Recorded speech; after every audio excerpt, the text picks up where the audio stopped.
Hey guys, welcome to the very first rapid fire review. As I've said before, there are 9 games this month, and honestly, I can't do the normal reviews for each and every one. Now, I'm still going to do the normal angry reviews, but these rapid fire reviews are going to be sort of side reviews. Think of it as me covering a game, reviewing a game that otherwise I wouldn't have had time for. So it's either this or nothing, and honestly, I'd rather tell you my opinions on these games. So let's start with Battleborn. No, not Overwatch, goddammit. I see you typing that in the comments. Battleborn. Battleborn has been called a hero shooter, and it gets compared most often with Overwatch. The thing is, smart people know it's really nothing like Overwatch, other than the fact that it has distinct characters with unique abilities. 24 here to Overwatch's 21. I just love the creativity and personality in Battleborn's characters, perhaps most because of the awesome taunts. Boom shakalaka, boom shakalaka. That's my butt. That's my butt.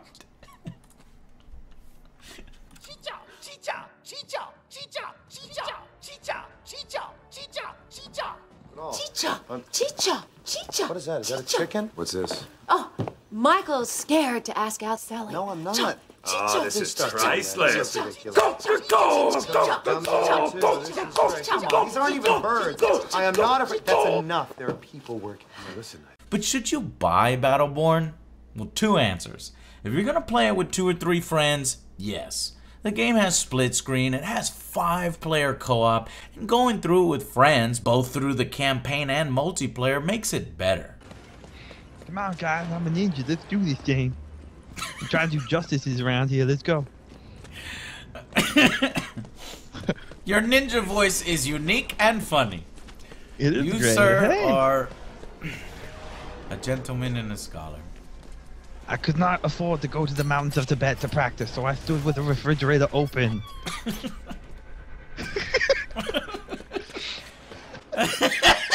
In your underwear doing karate? My underwear.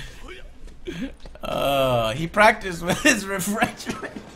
So creative, Mike, man. You're so creative. Oh, holy shit, that's a lot of dudes. Oh, what the fuck? I'll get him with grenades. They're slowed. Kill them. In the wind. Wow, we fucked them up.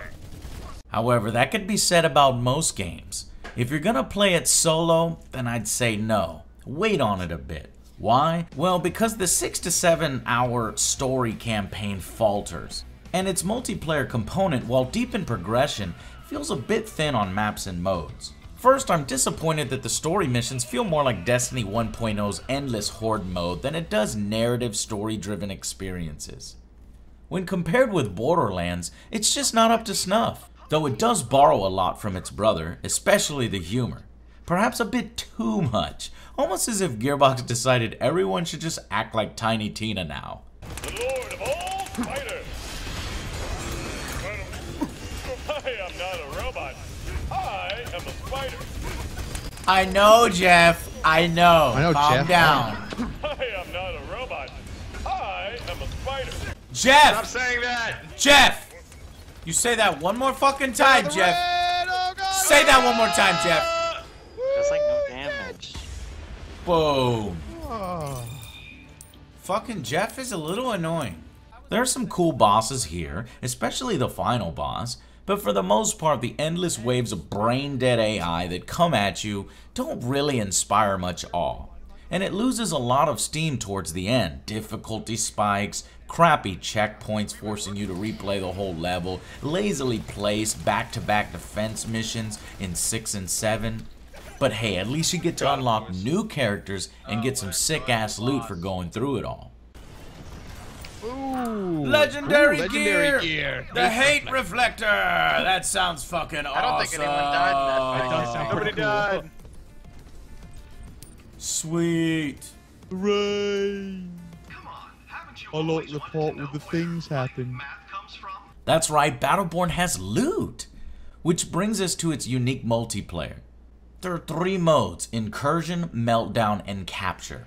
Incursion is the best with its MOBA-inspired single-lane creep battle to destroy your opponent's base. Meltdown gets rid of the base and just focuses on getting your creeps into your opponent's hole. Sorry. Well, the weakest of them is probably Capture, because it's a team fight over points, but in my experience it tends to just steamroll out of control more than I'd like. How is that even possible? 0 and... Because they're losing that bad. Yeah. Look at their team. Hold tab. They're 2, 3, 4, 3, 1. Like, they don't have any other experience income. They can't level. Right, and there's not enough minions for them to catch up that way. Nope. But Battleborn's biggest strength are those characters. Each can be played many number of ways as you spec their specific trees and different combinations, even later unlocking a third path down the middle. You can spend tons of hours just trying these different skill tree paths, whereas comparable games have characters that pretty much play only one way. But in Battleborn they could play multiple ways. And these are further varied and enhanced by the gear system. You equip these pieces of gear by collecting shards while battling, which most people forget to do when playing. And that's essential to maximizing your character's potential and provides even more hours of fun seeing what are the best combinations of gear for your particular character. Now you earn these packs, and there's different rarities to the item, and it keeps the game exciting, and the best part, it's not pay to win. They've promised to never charge people real money for this. You get it all through actually playing the game. And they avoid them being too overpowered, as they're all balanced by needing those shards during gameplay to equip, and some of these even have negative effects. Also really cool is you can sometimes get unique skins that drop in the loot packs. Yeah. Yes!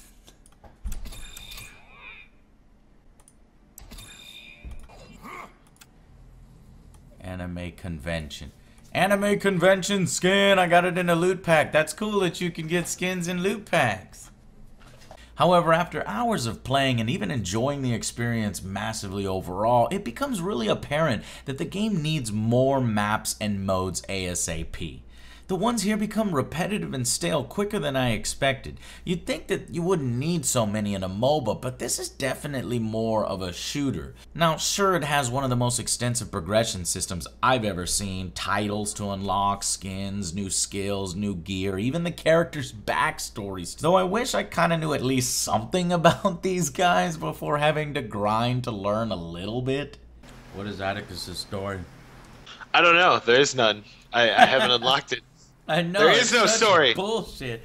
And I can't understand from a developer's point of view why the fuck they do it. They just wanted to give players more things to do. Yeah, well, that's the wrong way to do it, brother. With no context whatsoever to these characters, it's a little bit lame. I mean, a little bit of a bio. I understand unlocking extras and audio logs and stuff like that, but I need a little bit up front. But no matter how extensive it is, the game feels as if it needs more.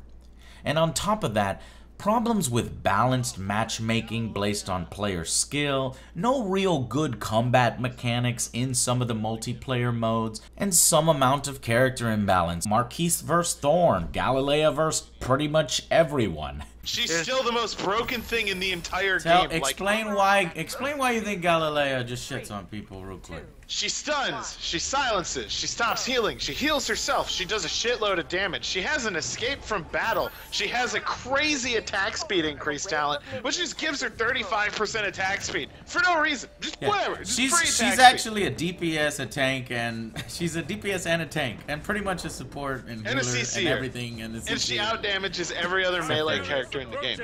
These all hurt the game's replayability. Thankfully, Gearbox and 2K are being incredibly awesome towards their community and are doing some things they probably could have charged for. Perhaps they feel a little bit of guilt and are overcompensating for, Hello, my ragtime gal. Send me a kiss by wire. Baby, my heart's on fire. So everyone will be getting 5 new heroes for free. And some of these mentioned new maps and new competitive modes are always going to be free updates. So there's that to look forward to, even without the reasonably priced $20 season pass that adds 5 new story missions with a bunch of new skins and taunt for your characters. So that brings us to the final verdict for Battleborn. It's going to be a very solid 7 out of 10 for me. In a few months' time, I'm sure it's going to be an 8 with those new characters, maps, and modes.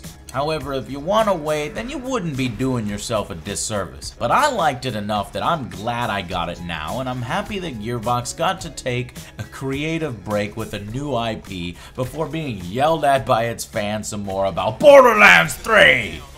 Until then, I'll see you guys on the next Angry Joe Show.